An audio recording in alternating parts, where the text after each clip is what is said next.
Are we seriously talking about sending 1,500 United States troops into a U.S. state like active duty military? Not the National Guard, not local law enforcement, federal troops? And before someone jumps in and says, relax, they're just on standby, yeah, that's how all this stuff starts, you know? This didn't happen out of nowhere. An ICE agent shoots and kills a woman in Minnesota, a mom, in her car. Immediately, the federal government says self-defense.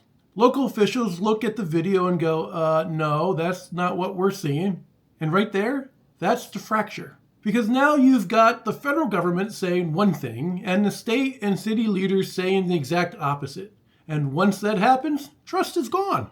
So protests start, and yeah, let's be honest, most of them are peaceful, but things get tense. People are angry, understandably angry. And instead of stepping back and calming things down, the federal response is basically, we're not backing off. In fact, we're doubling down. And now we're talking about troops. So let me ask the one question everybody's dancing around.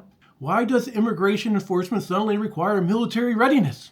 Seriously, when did that become normal? And I already hear the comments forming. I can hear them as I'm talking. The governor can't control his state.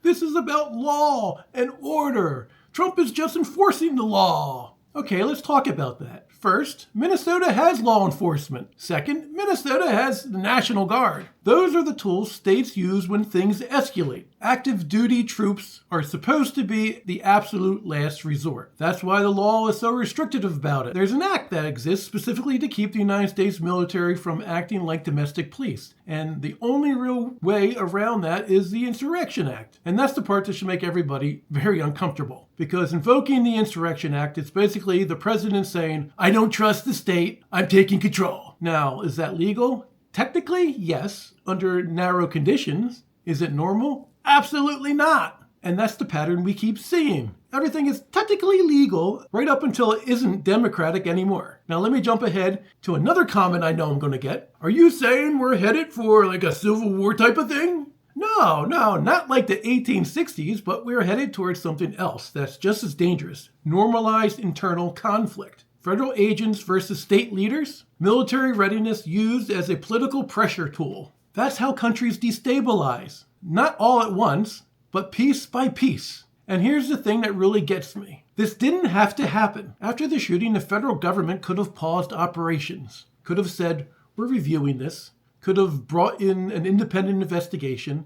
Could have cooled the temperature down. Instead, they escalated. More enforcement, more rhetoric, more threats. Which brings me to the question nobody can answer honestly. Why is Trump constantly choosing escalation? Because this isn't accidental. Conflict energizes his base. Chaos keeps the spotlight on him. Every crisis becomes a loyalty test. And now we're at a point where people are arguing whether it's okay to prepare troops for deployment against Americans because of immigration enforcement. Think about how insane that sentence would have sounded 10 years ago. And let me answer a few comments before they even get posted. Like one would be like, ICE is just doing their job. ICE enforces immigration law. ICE is not supposed to act like a military occupation force. And when their actions result in death, that demands accountability, not more force. Another comment could be, the protesters are the problem. Most protests have been peaceful. Escalation increases risk, not the other way around. Adding military pressure doesn't calm situations, it hardens them. Another comment, this is what strength looks like. No, strength is de-escalation. Strength is restraint. Strength is knowing when force makes things worse. Using troops as a threat inside your own country isn't strength. It's insecurity with power. So where does that leave us? It leaves us in a country where federal agencies are killing civilians and clearing themselves. State leaders are being investigated for criticizing federal actions. Troops are being readied for domestic deployment. And everyone is being told this is normal. It's not. And if you're feeling uneasy, good. That means your instincts are still working. Because a country doesn't fall apart all at once. It frays. It stretches. It gets used to the things it shouldn't. And the most dangerous phrase in politics is, this is just how it is now. It doesn't have to be. It only stops if people stop pretending this is normal, stop excusing escalation, and stop cheering when power gets used against the other side, because eventually it doesn't stay there. That's where we are. And yeah, it's fair to ask, what the hell is happening to this country?